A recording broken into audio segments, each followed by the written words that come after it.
2 பேரும் அப்பனும் மகனும் இந்த காயத்தினால் செத்துருக்கான். நீ எப்படி விட்ட? எப்படி டிஸ்சார்ஜ் பண்ண?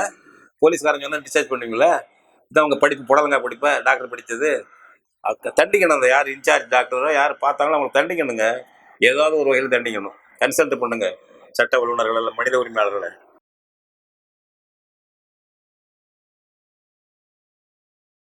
கட்சி சார்பற்ற எந்த கட்சியும் கூடாதுன்னு போராடுறாங்க. திட்டமிட்டு சுட்டு கொல்லக்கூடிய போலீஸை முன்கூட்டியே கொண்டு வச்சுக்கிட்டு அதுக்கான டவர் எல்லாம் கட்டி வச்சுக்கிட்டு எல்லாம் பண்ணிக்கிட்டு குறி பார்த்து அங்கே சொல்றது 19 வயசுக்குள்ள ஸ்னோலின்னு ஒரு பெண் படிச்சிருந்த பிள்ளை போராட்டத்துக்கு போகுது. அவங்க குடும்பமே போகுது, எல்லா குடும்பமும் போகுது, பல குடும்பங்கள் போகுது.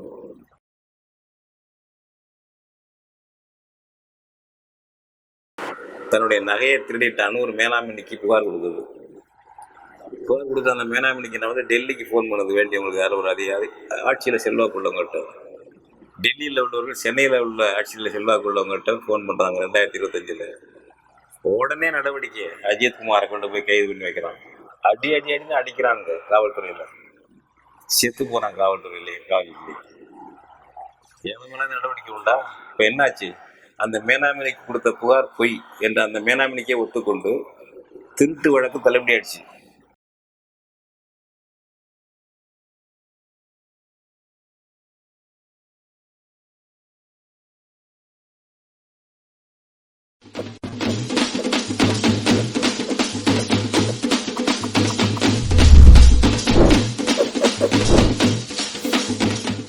பார்ந்த தமிழ் பெருமக்களே வணக்கம்.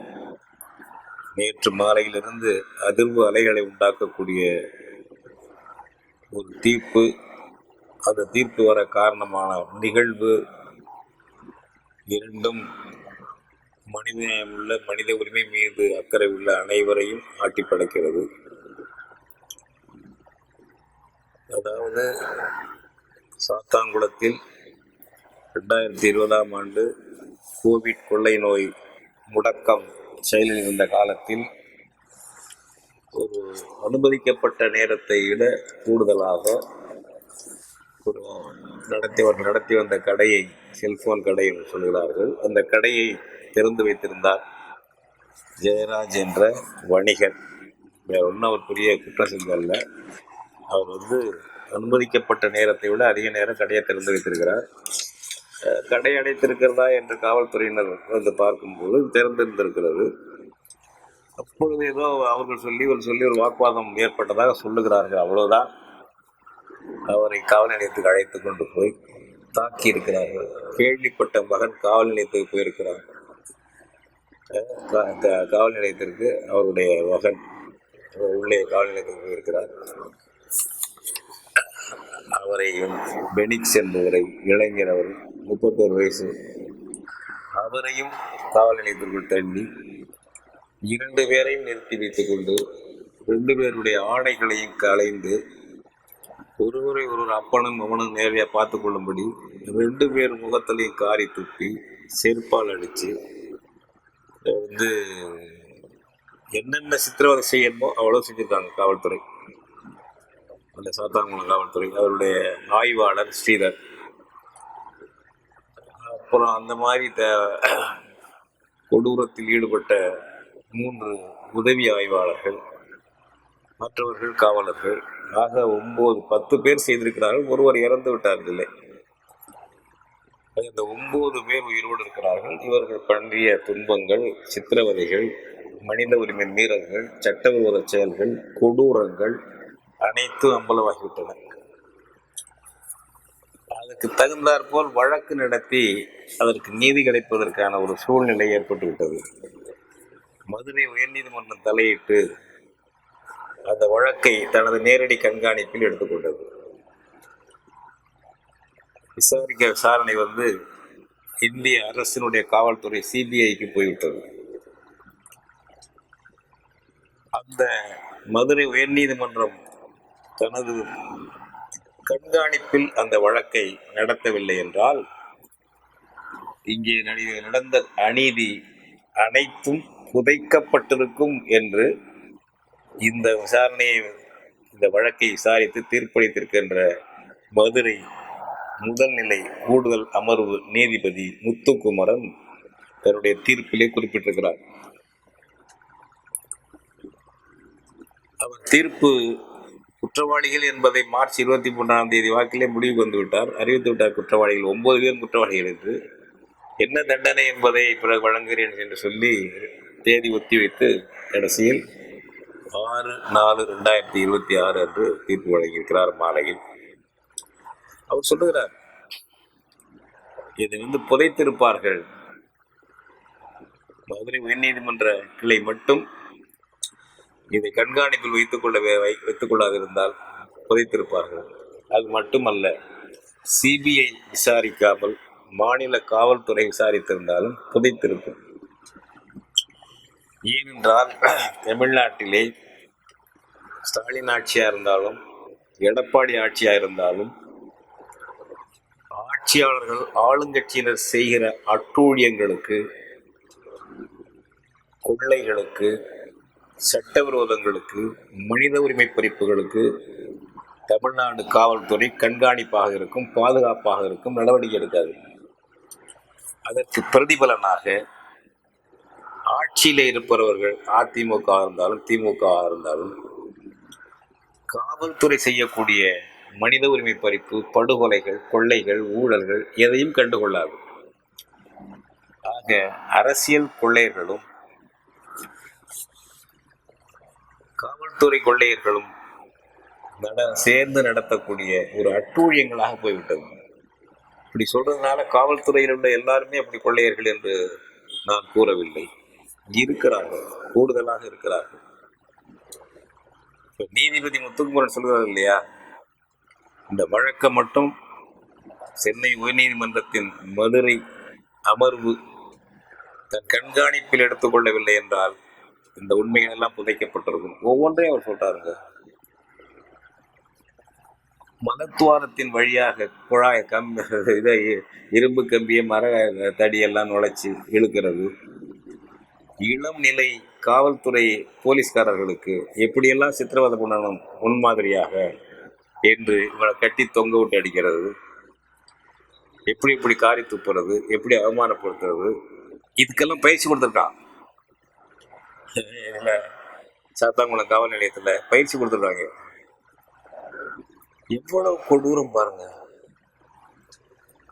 அதாவது ஒரு தாக்குதல் கொடுக்கறது, ஒருத்தரை அடிக்கணும், ஒருத்தரை வீழ்த்தணும், அவனை கீழ்ப்படிய வைக்கணும் என்ற ஒரு வெறி வந்து விட்டால் அங்கே நீச்சங்களே இருக்காது. மனித நேயம், சட்டத்திட்டம் எதுவும் இருக்காது. எதுவும் செய்வோம், எதுவும் செய்யலாம். இந்த துணிச்சல் எப்படி வந்தது? தமிழ்நாட்டில் செஞ்சா தப்பிச்சுக்கலாம். இப்போ நீங்க ஸ்டெர்லைட் ஆலை 13 பேரை சுட்டு கொண்டானுங்க எடப்பாடி முதலமைச்சர். சுற்றுச்சூழலுக்கு கேடு, நோய் பரப்பக்கூடிய ஆலை அது. பல மாநிலங்களில் வெறுத்து எங்கள் ஊரில் வேண்டாம் வேண்டான்னு மராட்டியம் பல இடங்கள்லாம் வெளியேற்றிட்டாங்க வேண்டான்னுட்டு. அப்படி வந்த ஆலையை தமிழ்நாட்டில் அவர்கள் தொடங்கினார்கள். இங்கே இருக்க திமுக அதிமுக இருந்தாலும் அதுக்குள்ள கட்சி அது. மக்களை பழி கொடுத்து தாங்க கொள்ளையடிக்கிற கட்சிகள் அதெல்லாம். அதனால அதை பண்ணாங்க. அப்போ 2 பேருமே ஆதரிச்சான், திமுக அதிமுக 2மே அதை ஆதரிச்சான். மக்கள் போராடுறாங்க. 100 நாள் போராட்டம், மக்கள் திரள் போராட்டம் தான், வன்முறை எதுவும் இல்லை. 100வது நாள் போராட்டத்துல இருந்து நிறைய பேர், பல்லாயிரக்கணக்கில் 50,000த்துக்கு மேல மக்கள் கூடிடுச்சு போயிடுச்சு. கட்சி சார்பற்ற எந்த கட்சியும் கூடாதுன்னு போராடுறாங்க. திட்டமிட்டு சுட்டு கொள்ளக்கூடிய போலீஸை முன்கூட்டியே கொண்டு வச்சுக்கிட்டு அதுக்கான டவர் எல்லாம் கட்டி வச்சுக்கிட்டு எல்லாம் பண்ணிக்கிட்டு குறிப்பாத்து அங்க சொல்றது 19 வயசுக்குள்ள ஸ்னோலின்னு ஒரு பெண் படிச்சிருந்த பிள்ளை போராட்டத்துக்கு போகுது. அவங்க குடும்பமே போகுது, எல்லா குடும்பமும் போகுது, பல குடும்பங்கள் போகுது. மத்தியானம் அங்கேயே தங்கிறது, கையில டிஃபன்ல சோறு கொண்டுட்டு போகுது எல்லாம் பல பேர். ஒரு நாள் பூரா அங்க இருக்கணும். மாவட்ட ஆட்சியர் முற்றுகை போராட்டம்னா என்ன, வாசல் முன்னாடி உட்கார்ந்துருக்கிறது, என்ன பண்ண போறாங்க அங்க?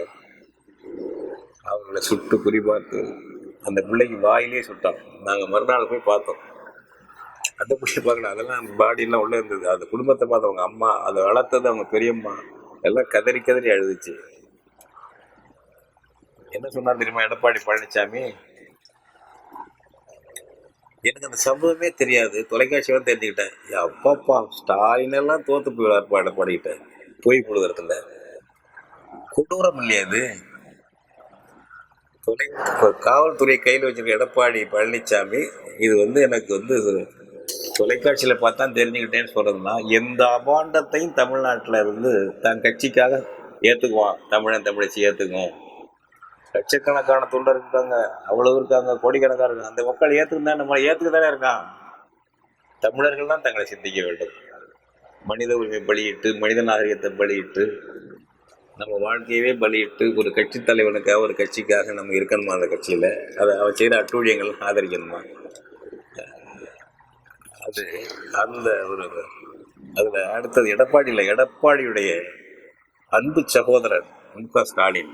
ஞாபகம், பிறந்த இனங்கள் வெவ்வேறா இருக்கலாம், செயல்பாட்டுல ஒண்ணு ரெண்டு ஆள் என்ன பண்றாரு பாருங்க. அருணா ஜெகதீசன் நீதிபதி நீதிபதியா இருந்தவங்க, அவங்க தலைமையில ஒரு குழு போட்டிருக்கு விசாரிச்சு. என்ன உண்மை என்ன, ஸ்டெர்லைட் ஆலை போராட்டம் 17 பேர் சுட்டுக் கொள்ள வேண்டிய தேவை என்ன, சரியா தப்பா? அந்த அம்மா அறிக்கை கொடுத்துருச்சு, என்னென்னது தப்பு, என்ன நடவடிக்கை எடுக்கணும்னு கொடுத்துருச்சு. அப்போ ஆட்சி மாறி போச்சு, ஸ்டாலின் முதல்வர் ஆயிட்டாரு. ஸ்டாலின் தானே கொடுக்குறாங்க. இதுவரைக்கும் ஸ்டாலின் அந்த போலீஸ் அதிகாரி நடவடிக்கை எடுத்துட்டா, அப்ப எடப்பாடியும் ஸ்டாலின் தமிழர்களை பழிவாங்கிறதுல கொள்றதுல அண்ணன் தம்பி தானே. உங்களுக்குள்ள என்ன வேறுபாடு இருக்கு? என்ன வேறுபாடு இருக்கு? இதுவரைக்கும் அந்த அறிக்கையை பார்த்தது உண்டா? நடவடிக்கை எடுத்து உண்டா ஸ்டாலின்? எடப்பாடி ஆட்சியில் இருந்ததுங்க. ஏன்? எடப்பாடியின் மீது உள்ள பாசத்தினால் அல்ல, போலீஸுக்கு இடமுள்ள பயத்தினால். குற்றவாளி கும்பல்களைத்தான் மேல்தட்டிலே வைத்திருக்கிறோம் திமுகவில், அதிமுகவில்.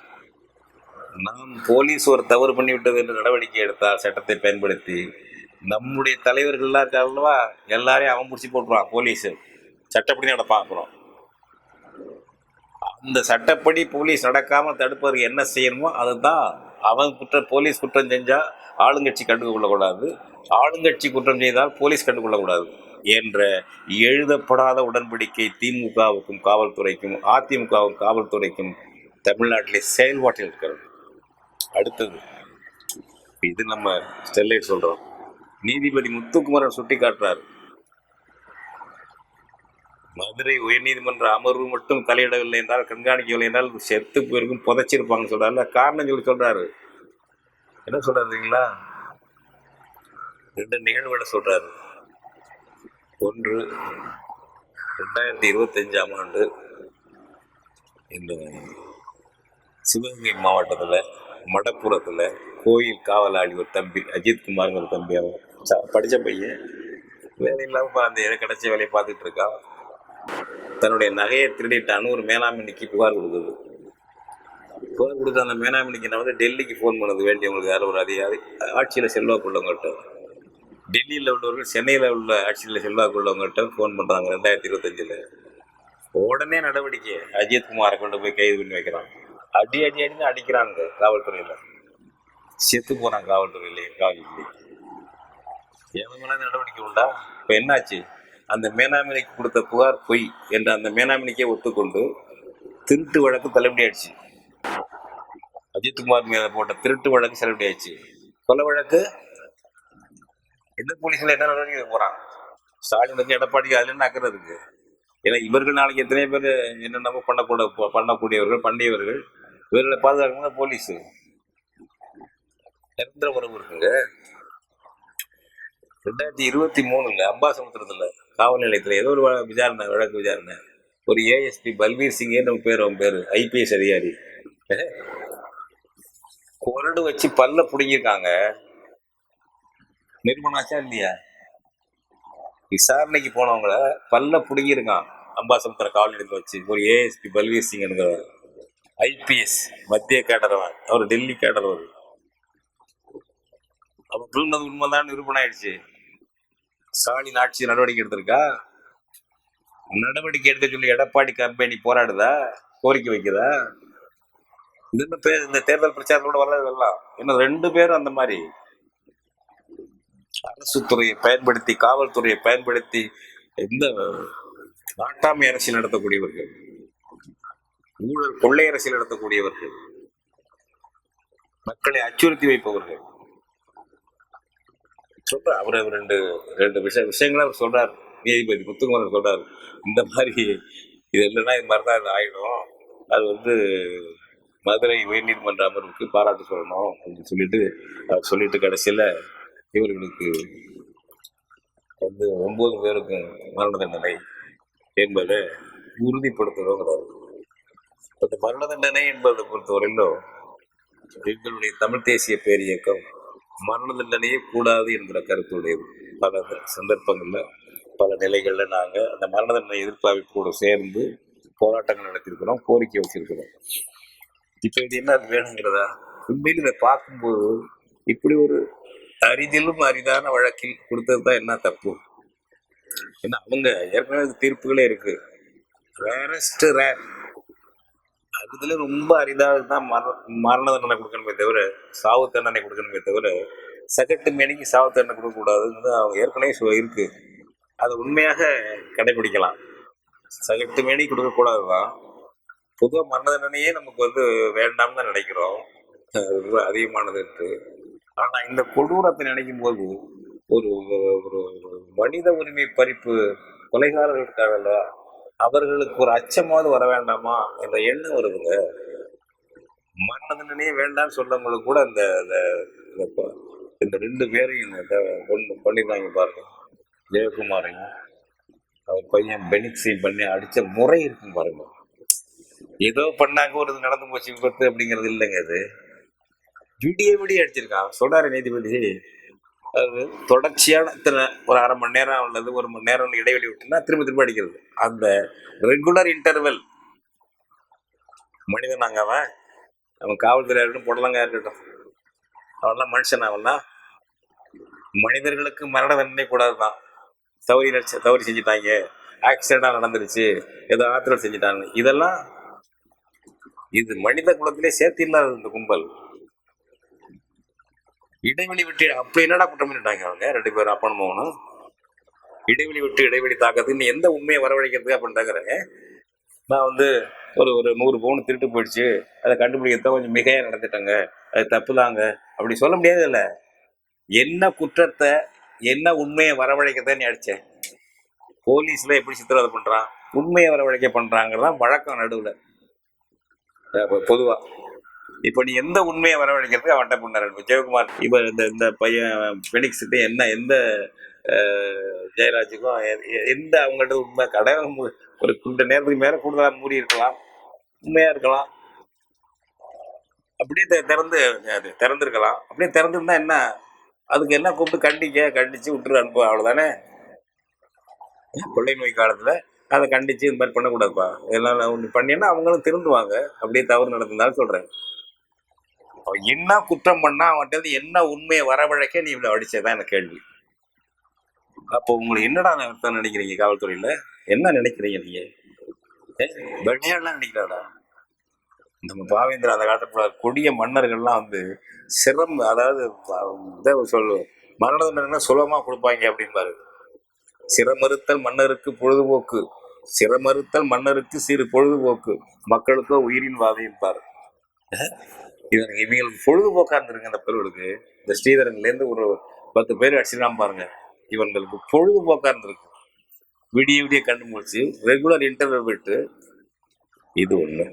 அடுத்தது சிந்திக்கணும், என்ன நீங்க மருத்துவமனை கொண்டு போறானுங்க இந்த திருட்டு போயிடுவார் போலீஸ்காரன் திருட. இவ்வளவு காயம் பார்க்கறான், மலக்குழ வாயில காயம் பார்க்கறான், பல இடங்கள்ல செதஞ்சிருக்கு, ரத்தம் வந்திருக்கு பல இதெல்லாம். அந்த ஆஸ்பத்திரியில இருந்து உடனே விடுவிக்கிறாங்கடா அந்த மருத்துவமனை அதிகாரி, அவங்க மேல நடவடிக்கை இருக்க வேண்டாமா? போலீஸ் சொன்னா விடுவிச்சிருவியா? விசாரணைக்கணும். உண்மையான அரசு மனிதநேய அரசாக ஸ்டாலின் அரசோ அல்லது எடப்பாடி அரசோ இருந்தால் விசாரிக்காத, டிபார்ட்மெண்ட் நடவடிக்கை எடு மருத்துவம் மேல. ஏன் நீ வந்து ரிமாண்ட் பண்ண? பேஷண்டா இருந்து உள்ள வந்து அட்மிஷன் போட்டு அவர்கள் சிகிச்சை நலமாகிற வரைக்கும் அவனை வச்சிருந்தா நீ அனுப்பணும். இந்த காயத்தினால செத்துருக்காங்க 2 பேரும், அப்பனும் மகனும் இந்த காயத்தினால செத்துருக்கான். நீ எப்படி விட்ட? எப்படி டிஸ்சார்ஜ் பண்ண? போலீஸ்காரங்க வந்து டிஸ்சார்ஜ் பண்ணுவீங்களா? இதான் அவங்க படிப்பு, புடலங்கா படிப்ப, டாக்டர் படித்தது. தண்டிக்கணும். அந்த யார் இன்சார்ஜ் டாக்டரோ யார் பார்த்தாலும் அவங்களுக்கு தண்டிக்கணுங்க. ஏதாவது ஒரு வகையில் தண்டிக்கணும். கன்சல்ட் பண்ணுங்க சட்ட வல்லுநர்கள் அல்ல மனித உரிமையாளர்களை. மாஜிஸ்ட்ரேட் அப்ப இருந்தாள் ஒரு ஆள் மாஜிஸ்ட்ரேட் ஒரு கொடுமை நேற்று தானே ரிமாண்ட் பண்றான். அவன் எப்படி ரிமாண்ட் பண்றான்? எப்படி பண்ணலாம்? காயத்தோட அவன் 2 பேரும் பார்த்தேன்ல, என்னடா காயம் என்ன கேட்டு நீ ரிமாண்ட் பண்ணாம ட்ரீட்மெண்ட்டுக்கு அனுப்பு சொல்ல வேண்டாம் அந்த மேஜிஸ்ட்ரேட்டு. எப்படி ரிமாண்ட் பண்ணேங்கிறேன். இவ்வளவு குற்றவாளி சமூகமே கெடுத்து குட்டிக்க விட்டாங்க. அரசியல் கயவாளிகள், அரசியல் சமூகத்தையே அறம் கெடுத்து போச்சு. நமக்கு என்ன மாதிரி இருந்த சமூகம், நமக்கு என்ன சமூகம் நம்மளது? சிவபெருமானே திறந்து சொன்னா உண்மைன்னா உண்மைன்னு சொல்றான். நெட்டிக்கு எடுத்துறப்பன்னு குற்றம் ஒரு சித்தரிப்பு. அது நமக்கு பழக்கம் இல்லை, ஒரு பண்பாட்டு பழக்கம் தானே இதெல்லாம். மனுநீதி சோழன் பசு தன்னை அடிச்சு கொண்டு விட்டான்னு அந்த பசு சொல்லுது. உடனே அந்த தாமாவும் அந்த தேர்ல ஏத்துறத சொல்றாங்க. ஒரு கதைடா, உண்மை இருக்காது, கதை தான்டா. எங்களுக்கு என்ன கதை சொல்றாங்க எங்க முன்னோர்கள்? நியாயம் விதி அது இதெல்லாம் தான். இது இந்த மாதிரி சொல்லுவாங்களா, அது மாதிரி சொல்லலையே. தப்பு தாமாவும் ஏத்துறேங்கிறான். பாண்டிய நெடுஞ்செழியன் கண்ணகிக்கு சரியா விசாரிக்காம கோவலனை மரண தண்டனைக்கு விட்டுட்டான் பாண்டிய நெடுஞ்செழியன். அவன் என்ன சொன்னா தெரியுங்களா? கண்ணகி போய் நிரூபிச்சுட்டா, நீ பண்ண தப்புடா, என் மாணிக்க பரல் என்னுடைய சிலம்பு, மனைவி பாண்டிமாதேவி சிலம்பு முத்துப்பரல் அட்டிச்சு அவ கண்ணில் விழுது. அந்த பாண்டியன் சொல்றான், என்ன சொல்லிட்டான்? தென்புலம் காவல் என் முதல் பிழைத்தது கெடுக என் ஆயுள். தென்பாண்டிய நாடு எப்பவும் நீதி உடையது. முதல் நான் தான் அந்த நீதியை தவறு பண்ணியிருக்கேன். என் முதல் நான் தான் குற்றம் செய்தவனா இருக்கேன். பிழைத்ததுன்னா தவறு செய்தது, பிழை செய்தது நான் செஞ்சுட்டேன். கெடுக என் ஆயுள், நான் இருக்க வேண்டியதுலாம் செத்து போறேன்னு சொல்லிட்டு மாரடைப்பு ஏற்பட்டு செத்து போயிட்டாங்க என்று கதை வருது சிலப்பதிகாரத்துல. இதுதான் தமிழர்கள். எங்க அப்பா பூம்பார் இருந்தார், புடலங்க இருந்தாருன்னா சரியா போச்சு. சரி, அவர்களை கேட்டுட்டு இருக்க. நீ தமிழச்சி படிச்ச பிள்ளைகளுக்கு எல்லாம் 8 கோடி பேர் இருக்கீங்கல்ல, இந்த கேள்வியை கேளுங்க. இது கட்சி என்ன இருக்கு, இது அது என்ன இருக்கு, இது என்ன இருக்குங்க? அவர் சொன்னார்ல, ஒரு புரட்சி எப்படா வந்துச்சு ரஷ்யாவில், என்ன பாரதி என்ன பண்ணாரு? தீமையே அறமாகி தீர்ந்த போது, உண்மையெல்லாம் இல்லாத பொழுது